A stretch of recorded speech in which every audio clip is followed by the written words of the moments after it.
சீரியல்களின் full எபிசோடுகளை Sun டிவியில் ஒளிபரப்பான உடனே எக்ஸ்க்ளூசிவாக சன் நெக்ஸ்டில் மட்டும் ஃப்ரீயா பாருங்கள். பிடிக்குங்க. அதுவும் இப்போ உங்க கூட இருந்த இந்த கொஞ்ச நேரத்துல என் மனசுல பெரிய மாற்றமே நடந்திருக்கு. அத சொல்றதுக்கு இந்த மாதிரி இன்னொரு சந்தர்ப்பம் கிடைக்குமான்னு எனக்கு தெரியல. அதனால இப்பவே சொல்லிடலான்னு இருக்கேன். அது இதுக்கு முன்னாடி நான் ஃப்ரெண்டா இருந்தது கொஞ்ச நேரத்துல சுக்குநூறா உடைஞ்சிருச்சு விக்கி. இப்போ என்ன சொன்னீங்க? விக்கியா? ஆமா, நீங்க விக்கி தான். நீங்க மகேஷ் இல்ல. மகேஷ்ங்கிறது வேற ஒருத்தர். அவர் இப்போ உயிரோடவே இல்ல.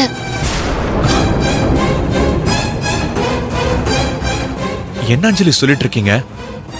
மகேஷ்ங்கிறவரு உயிரோட இல்லையா? ஆமா விக்கி, அவர் செத்துட்டாரு. அவரோட பேரை உங்களுக்கு வச்சு உங்களை ஏமாத்திட்டு இருக்காங்க. அதுக்கு ஒத்துக்கிட்டு தான் நானும் இத்தனை நாளா இருந்தேன். ஆனா என்னால இனிமே எல்லாத்தையுமே மறைச்சிட்டு இருக்க முடியாது. நான் இப்ப உங்க கூட இருந்த இந்த கொஞ்ச நேரத்துல எவ்வளவு சந்தோஷமா இருந்தேன் தெரியுமா? இந்த சந்தோஷத்தெல்லாம் நான் எதுக்காக யாருக்காகவோ இழக்கணும்? என்ன அஞ்சலி என்னென்னமோ சொல்லிட்டு இருக்கீங்க? உண்மையதான் சொல்றேன் விக்கி. இத்தனை நாளா உங்ககிட்ட இருந்து மறைச்சு வச்சிருந்த உண்மையதான் சொல்லிட்டு இருக்கேன். உங்க பேரு விக்கி. உங்களுக்கு ஆல்ரெடி மேரேஜ் ஆகி உங்களுக்கு ஒரு வைஃப் இருக்கா. அந்த வைஃப் பேரு அஞ்சலி.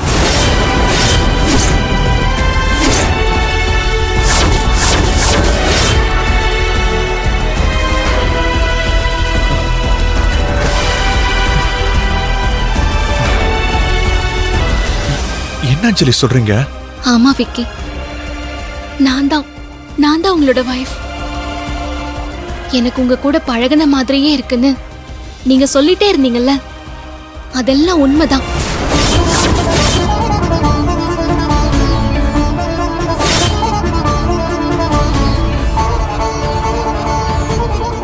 இதுக்கு முன்னாடி நானும் நீங்களும் ஒன்னா இருந்ததும் ஒன்னா சுத்தின ஞாபகம் எல்லாம் உங்களுக்கு வந்ததெல்லாம் உண்மைதான். ஆனா நான் கேட்டப்போ அப்படிலாம் நமக்குள்ள எதுவுமே நடக்கலன்னு சொன்னீங்க. அப்படி சொல்ல வேண்டிய சூழ்நிலையில நான் இருந்தேன். என்ன மன்னிச்சிருங்க விக்கி.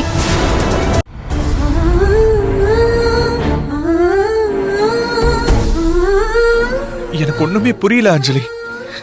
என் தலையெல்லாம் சுத்துற மாதிரி இருக்கு. ஆனா நீங்க சொல்றதை என்னால நம்பாம இருக்கவே முடியல. விக்கி எப்படி மகேஷ் ஆன? நானும் நீங்களும் பைக்ல போனப்போ நமக்கு ஆக்சிடென்ட் ஆயிடுச்சு. ஆக்சிடென்ட் ஆகி உங்களுக்கு ஹார்ட் ஃபங்க்ஷன் இல்லாம போயிடுச்சு. உங்களுக்கு வேற ஒரு ஹார்ட் மாத்தியே ஆகணும்னு டாக்டர் சொல்லிட்டாங்க. அதனால ஹார்ட்டுக்கு நான் ட்ரை பண்ணிட்டு இருந்தப்போ கவியோட லவர் மகேஷுக்கு ஆக்சிடென்ட் ஆகி அவரோட மூளை செயலிழந்து போயிடுச்சு.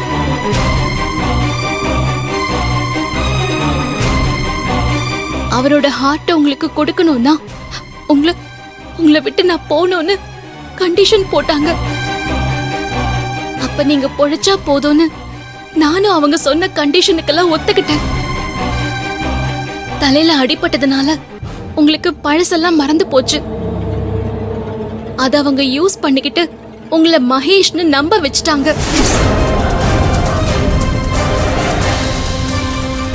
என்ன பிரச்சனை வந்தாலும் சரி, இனி நான் உங்களை விட்டு கொடுக்கறதா இல்ல விக்கி. வாங்க நம்ம வீட்டுக்கே போயிடலாம். வாங்க விக்கி, நம்ம வீட்டுக்கு போலாம். வாங்க விக்கி, போலாம்.